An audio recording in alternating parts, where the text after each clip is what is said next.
안녕하세요. 먼 길을 돌아서입니다. 오늘은 새로 산 책에 대해서 이야기해 보겠습니다. 화면에 보이는 책들은 모두 제가 최근에 구입한 책들입니다. 이언 맥키언 전 작품을 읽느라 다른 작품을 많이 읽지 못했어요. 그렇지만 그 이언 맥키언 작품을 읽는 와중에도 이렇게 새 책을 꾸준히 구입했습니다. 좌측에 있는 책들은 에밀 졸라의 작품이라는 공통된 특징이 있고, 우측에는 무작위로 소설과 과학책 위주로 구입했습니다. 그 중에서 먼저 이 좌측에 있는 에밀 졸라의 책은 보여만 드리겠습니다. 별도로 제가 에밀 졸라의 전 작품을 읽고 방송을 실시할 예정입니다. 이번에 새로 산 에밀 졸라의 이 작품 외에 기존에 가지고 있는 인간 짐승, 그리고 목노주점까지 가지고 있습니다. 이것이 제가 가지고 있는 에밀 졸라의 모든 작품이 되겠습니다. 에밀 졸라의 작품은 이 외에도 다수의 작품을 추가로 더 구입해야 됩니다. 시공사에서 출간한 작품도 있고, 그 다음에 문학동네 나나도 구입해야 되고, 그 다음에 의류문화사에서 아직 한 권이 더 있습니다. 그 모든 작품을 다 구입하고 제가 에밀 졸라의 작품을 이야기하는데, 여기서 에밀 졸라의 작품을 이야기할 때는 루공 마카르 총서만을 대상으로 이야기하겠습니다. 루공 마카르 총서라는 것은 루공 가문과 마카르 가문의 프랑스 제2 제정의 19세기 민중의 삶을 위주로 이야기한 책이죠. 특히 사실주의, 즉 그러니까 인간이란 유전과 환경에 의해 지배받는다, 그런 큰 기조를 가지고 여러 인간의 삶을 이야기하는 책이 바로 루공 마카르 총서라고 할 수 있겠는데, 그 부분에 대해서는 제가 별도로 특별 방송을 통해서 이야기하겠습니다. 저는 현재 이 제르미날을 읽고 있습니다. 제르미날은 이 목노주점 세탁부의 후손이 바로 제르미날의 주인공인데, 제르미날은 그 19세기 열악한 탄광촌의 노동자들이 자본가들에 대항해서 파업을 하는 그런 이야기가 전개되고 있는데, 상당히 흡인력도 있고 가독성도 좋고 이야기 구성도 좋고 전체적으로 흠잡을 데 없는 거의 무결점에 가까운 책이라고 생각합니다. 아무튼 루공 마카르 총서 에밀 졸라의 작품은 제가 꾸준히 읽어보고 별도로 방송을 하겠습니다. 그래서 오늘은 이 책 위주로만 이야기해 보겠습니다. 자, 오늘 주로 이야기할 책들은 두뇌, 진화하는 언어, 엘크 머리를 한 여자, 밤의 경비원, 도련한 출발, 워싱턴 블랙, 오버스토리, 이렇게 구성되어 있습니다. 총 소설이 5권이고 그 다음에 대중과학서가 2권입니다. 그러면 이 중에서 제일 먼저 두뇌부터 이야기하겠습니다. 자, 두뇌입니다. 협력의 뇌과학이라고 쓰여져 있고, 그 다음에 우타 프리스, 크리스 프리스, 엘릭스 프리스라고 저자가 3명이 공저입니다. 자, 모두 이름 끝에 프리스라는 글자가 쓰여져 있죠. 그렇습니다. 이 책 가족입니다. 우타 프리스와 크리스 프리스는 2명의 교수분인데 부부죠. 그리고 엘릭스 프리스는 그의 아들이고, 이 책은 책 겉표지에서 보면 만화와 같은 그림이 그려져 있죠. 그리고 책 뒤편을 이렇게 보시면 가디언 선정 최고의 그래픽 노블이라고 쓰여져 있습니다. 그렇습니다. 이 책은 그래픽 노블의 형식을 가지고 있는 책입니다. 좀 더 책 뒤에 문구를 보신다면, 머리는 하나일 때보다 둘일 때가 더 좋지, 부부가 서로 합심하여 어떤 연구를 하는 그런 이야기를 표현한 것 같은데, 조현병과 자폐에서 편견과 공감에 이르기까지 인지신경과학계 최강 커플이 들려주는 인간 상호작용의 경이와 신비라고 책 뒷표지에 홍보 문구가 쓰여져 있습니다. 그리고 책 이렇게 바로 펼치면 우타 프리스가 아내이고 크리스 프리스가 남편이고, 서로 공동 뇌관에서 연구하는 교수이고, 그 다음에 아들이 글을 썼죠. 주인공을 부부로 내세우고 아들이 글을 쓰고 그런 책입니다. 이렇게 차례를 보시면 뇌가 무엇이고 무엇을 할 수 있고 어떻게 작동하는지, 그런 온갖 이야기부터 시작해서 뇌의 작동 원리와, 그 다음에 뇌가 왜 때로는 어떤 예기치 못한 오류가 일어나는지, 여기서 오류라는 것은 어떤 정신병으로 일종으로 봐야겠죠. 그리고 뇌는 어떻게 스스로 자아를 인식하고 어떻게 생각하는지 그런 것을 이 과학적 원리에 기반해서 이렇게 이야기를 하고 있습니다. 책은 온통 뇌 그림이 도배를 하고 있고, 그 다음에 이 부부의 연구 성과, 그 다음에 다른 뇌과학자의 유명 연구 업적 같은 것을 이렇게 그림과 글을 통해서 이야기를 하고 있습니다. 자, 이 뇌에 대한 연구에 대해서 살짝 덧붙인다면, 뇌는 인간의 장기 중에 또는 인간의 기관 중에 가장 다루기 힘든 부분이라고 하죠. 왜냐하면 너무나 민감하고 생명에 위협적인 기관이기 때문에 함부로 연구 대상으로 삼을 수도 없고, 연구를 하는데 많은 시간이 소요된다고 합니다. 또 연구 업적을 밝히더라도 그것이 꼭 정설이냐, 확정적 이론이냐, 또 그것도 아니라는 것이죠. 그래서 그런 뇌과학의 어려움을 이렇게 이야기에 걸쳐 표현하고 있습니다. 자, 책 내용이 무엇이든 간에 우리는 생각하고 행동하고 말하고 그런 모든 것들이 이 뇌로부터 출발하죠. 또한 우리는 일상을 영위한다는 것은 뇌를 가동시킨다는 것이죠. 또 제가 좋아하는 독서를 한다는 것은 뇌를 풀 가동하여 신체 활동을 한다고 이렇게도 말씀드릴 수 있죠. 그러니까 뇌란 무엇인가에 대해서 알아보아야 할 필요성이 있었고 또 개인적으로 궁금했기 때문에 이렇게 구입했습니다. 지금 현재는 저는 반절 정도 읽었어요. 현재까지 만족스러운 책입니다. 두뇌였습니다. 계속해서 과학책 한 권 더 말씀드려 보겠습니다. 지금 서점가에서 판매되고 있는 책입니다. 진화하는 언어. 그 다음에 이렇게 책 띠지를 보시면 이기적 유전자 리차드 도킨스 강력 추천이라고 쓰여져 있습니다. 자, 이 문구가 리차드 도킨스라는 진화 쪽에 영향력 있는 인물을 내세워 책의 홍보 문구로 들어가 있으나, 개인적으로 리차드 도킨스를 이용하여 이렇게 띠지를 장식한 진화 관련 책이 한두 권이 아니었어요. 그동안 어떤 책들은 상당히 실망스러운 경우도 있었고 어떤 책들은 만족스러운 경우도 있지만, 최근에는 오히려 이렇게 이기적 유전자 리차드 도킨스라는 문구가 책의 가치를 오히려 훼손할 수도 있다라고 생각이 듭니다. 어쨌거나 이것은 별도로 치고 진짜 본 내용이 더 중요하겠죠. 자, 진화하는 언어라는 제목을 가지고 있고, 유인원에서 사이보그까지 언어는 어떻게 창조되고 진화했는가라고 쓰여져 있습니다.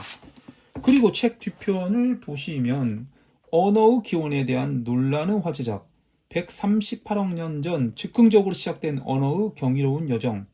이 책은 언어에 대한 내 모든 믿음을 전복시켰다. 그리고 또 띠지에 이렇게 쓰여져 있네요. 언어 기원에 관한 패러다임을 뒤엎는 새로운 재현, 아무도 언어를 설계하지 않았다. 그렇습니다. 이 책은 말 그대로 언어 그 자체에 관련된 이야기입니다. 제가 아직 머릿말 일부 도입부만 읽었는데, 기존의 인간의 언어에 대한 연구와 통념을 무너뜨리고 약간 새로운 관점에서 제시하는 책이라고 합니다. 자, 내용이 무엇이든 그 다음에 책이 좋을지 안 좋을지 모르는 걸 떠나서 이런 언어에 대해서 이야기하는 책은 개인적으로 꼭 읽어보고 싶었습니다. 따라서 이 언어가 무엇인지 알고 싶고, 그 다음에 아무리 생각해봐도 정말 언어는 신기한 것 같습니다. 지역이 조금만 달라지더라도 억양이 달라지고, 그 다음에 좀 더 멀리 떨어진 곳에는 전혀 다른, 도저히 알아둘 수 없는 새로운 언어가 나타나고, 그 다음에 서로 다른 언어가 만나면 또 서로 다른 언어가 생겨나고, 그 다음에 다른 데서 온 언어가 나의 언어로 흡수될 때 새로운 또 언어가 창조되고, 정말 신기한 것 같습니다. 섞이고 창조되고 이런 끊임없는 과정을 거치는 걸 보면 언어는 어쩌면 신비의 영역이라고 제 개인적으로 생각했는데, 이 책을 통해서 그 신비가 무엇인지 한번 알아보고자 하는 욕구가 이 책을 구입하게 된 동기였습니다. 어서 빨리 읽어보고 싶은 마음입니다. 진화하는 언어였습니다. 이제 남아있는 책은 모두 소설책입니다. 그러면 한 권 한 권씩 이야기해 보겠습니다. 제일 먼저 엘크 머리를 한 여자입니다. 이렇게 책 전면입니다. 자, 엘크 머리를 한 여자와 동시에 다른 한 권을 또 보여드리겠습니다. 밤의 경비원입니다.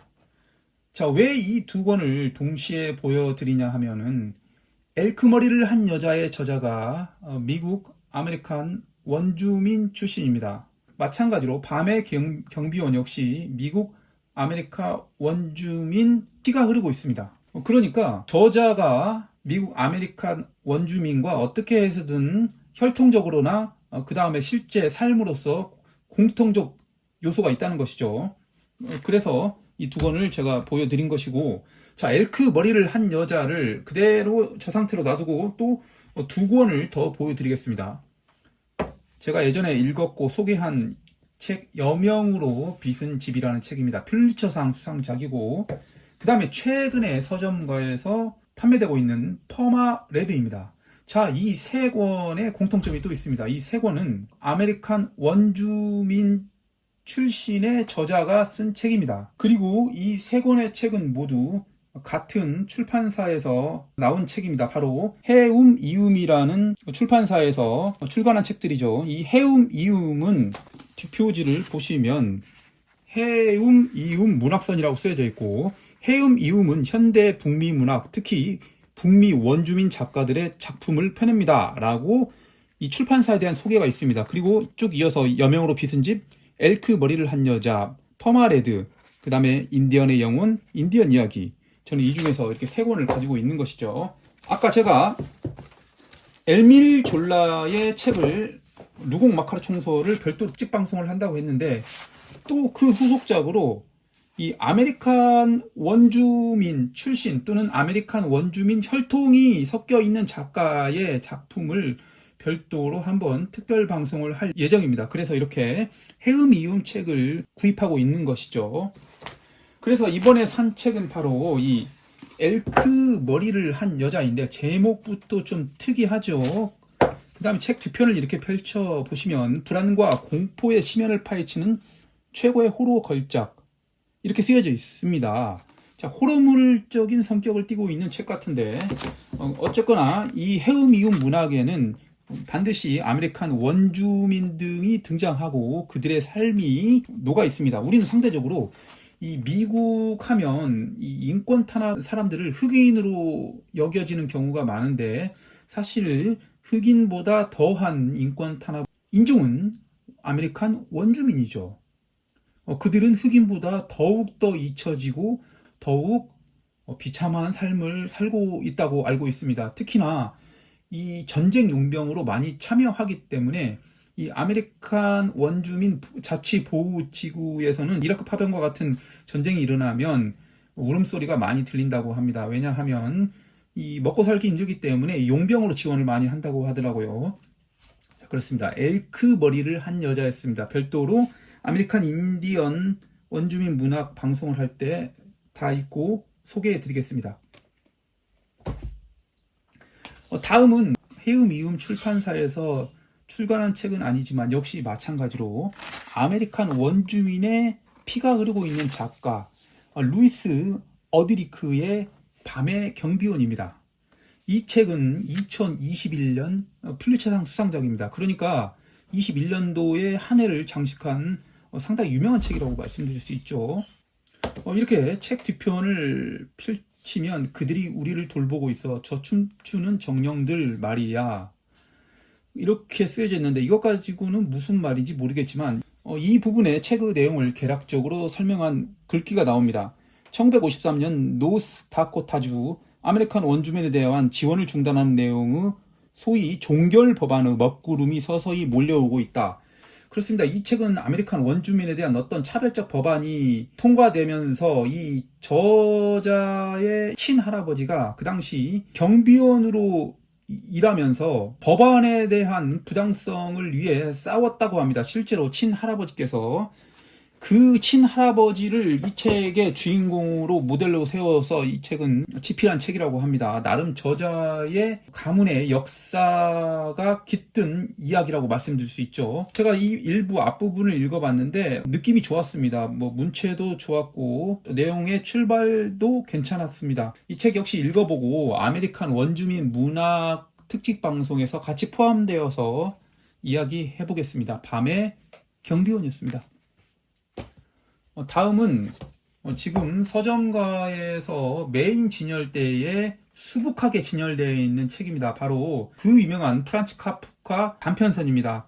자, 프란츠 카프카의 소설은 무수히 많은 출판사에서 무수히 다양하게 출간되어 있죠. 이번에 민음사에서 이렇게 기존의 프란츠 카프카에 대한 책이 출간되어 있음에도 다시 겉표지와 이 단편을 다시 엄선하여 이렇게 새로운 책을 출간했습니다. 이 책의 디자인은 민음사만이 가지고 있는 고유의 디자인 양식 같은데 예전에 비슷한 책이 한 권 있었죠. 바로 참을 수 없는 존재의 가벼움도 이런 디자인을 가지고 출간되었었죠. 책의 내용을 떠나서 이렇게 책 겉표지 디자인이 이렇게 이쁘고 우수하다면 이 소유욕이 발동하여 구입하게 되는 그런 현상이 벌어지는데 출판사로서는 매우 현명한 조치가 아닐까라고 생각됩니다. 자, 카프카 탄생 140주년 기념 단편선 출간이라고 쓰여져 있습니다. 그리고 책 뒤편을 보시면 변신에 관련된 내용이네요. 그레고르는 잠자는 어느 아침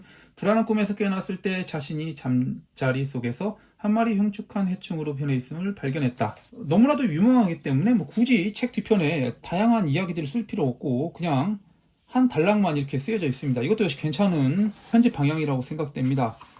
그리고 이 책이 소유욕을 땡기는 이유는 기존에 프란츠 카프카의 책이 많이 있기 때문에 굳이 사야 됐을까 하는 의문이 있을 수 있겠지만 하지만 이렇게 책 몇 장을 펼치게 되면 살 수밖에 없는 이유가 있습니다. 이렇게 차례가 나오고 그 다음 장부터 소유욕을 땡기는 페이지들이 등장합니다. 이렇게 카프카가 실제로 썼던 원고 등이 이렇게 쭉 등장합니다. 편지도 있고 아버지에게 보내는 편지, 그 다음에 말년에 최종 완료를 못하고 하후에 출간한 작품들이죠. 시골의 결혼 준비, 이렇게 다양한 그림도 있습니다. 어머니의 추상이라고 하네요.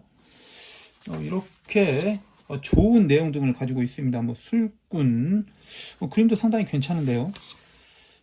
프란츠 카프카는 글뿐만 아니라 이 그림에도 소질이 있었나 봅니다. 그리고 카프카가 살던 프라하의 시가지의 모습입니다. 프라하의 중요 장소도 이렇게 사진에 있고, 그 다음에 계속해서 카프카가 실제로 살던 집으로 가는 길이라는 타이틀이 있네요. 그리고 이 카프카의 여정이 함께했던 건물 등이 이렇게 기재되어 있습니다. 이상으로 프란츠 카프카 단편선 도련한 출발이었습니다.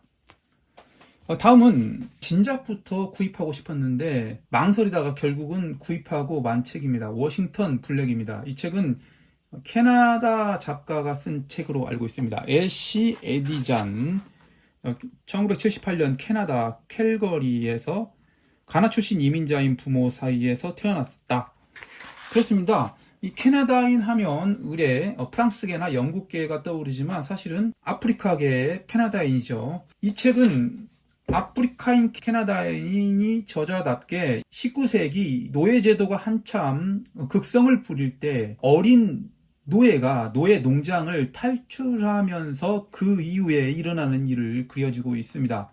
이렇게 책 제일 뒤편을 보시면 부커상 최종 후보작이라고 쓰여져 있고 캐나다 최고 문학상인 길러상을 작가에게 두 번째로 안겨준 놀라운 걸작이라고 쓰여져 있고 그 다음에 이 책의 핵심 내용이 밑에 나옵니다. 과학의 경이의 지평을 열고 인권이 서서히 눈을 뜨기 시작한 시대 해양세미라 화가로 거듭난 도망 노예 소년의 놀라운 이야기.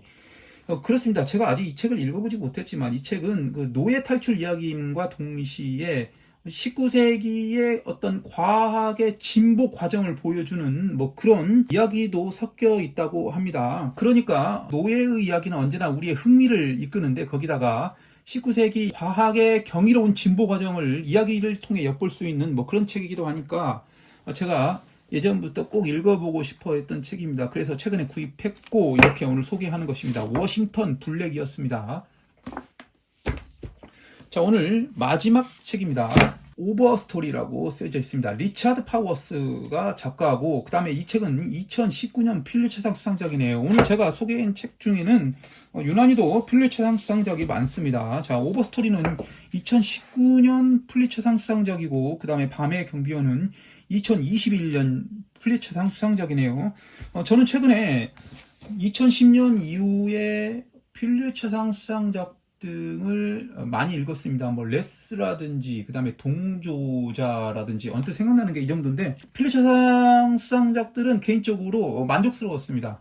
그래서 퓰리처상 수상작이 이렇게 번역되어 나오면 웬만하면 빠뜨리지 않고 구입하고 읽어보도록 하고 있습니다. 그런데 이 오버스토리는 2019년에 진작부터 출간된 책이었는데 제가 이 책 역시 계속 망설이고 있었습니다. 왜냐하면 이 우선적으로 읽어야 할 책들이 많다 보니까 특별한 구미가 당기지 않거나 그 다음에 언론의 홍보가 극대화되지 않는 책은 제가 놓치는 경우가 있는데, 그러나 이 책은 제가 꾸준히 관찰하고 있었고 그냥 이번에 서점에 방문했을 때 눈에 띄었길래 이렇게 구입했습니다. 이 책 띠지를 보시면 독창적인 서사 구조가 인간의 경이와 유기성을 환기시키는 작품, 퓰리처상 수상 이유에서라고 쓰여져 있는데 도대체 무슨 말인지 모르겠습니다. 그래서 뒤편을 한번 볼게요. 인간은 나무 세계에 지금 막 도착했다. 평등과 언론이 극찬한 인간과 수백에 관한 기념비적인 소설. 밑에 한 문장만 더 읽어볼게요. 격추를 당한 미 공군 한 명이 반얀나무 위로 떨어져서 살아난다. 자, 이 책을 제가 살짝만 읽어봤는데 이 책은 인간과 숲에 관련된 이야기로 알고 있습니다. 그 이상은 제가 모릅니다. 그러니까 어쨌거나 이 숲을 위주로 한 그 안에서 일어나는 뭐 인간의 이야기인지 뭐 대략 그런 부류의 이야기인 것 같은데, 그러니까 책 표지도 이렇게 온통 숲으로 구성되어 있습니다. 숲과 인간에 대한 이야기가 간혹가다 한 권씩 소설로 출간하곤 합니다. 최근에 저도 인간과 숲에 관련된 소설책 한 권 읽었는데 뭐 그 책에서 제가 뚜렷하게 뭐 깊은 인상을 받은 건 아니지만 저도 가끔 일상을 영위하다가 힘들고 지칠 때 이 숲을 방문하면 그 숲이 주는 향기와 그 다음에 그 녹색이 주는 안정감 때문에 왠지 모르게 기분이 좋아집니다. 그런데 숲은 갈수록 줄어들고 있는 게 현실이죠. 그리고 나무도 수종이 다양화되지 않고 몇 가지 종으로 압축되고 있는 뭐 그런 현실을 보이는 것 같습니다. 그런 점에서 참 안타깝고, 그리고 숲에 대해서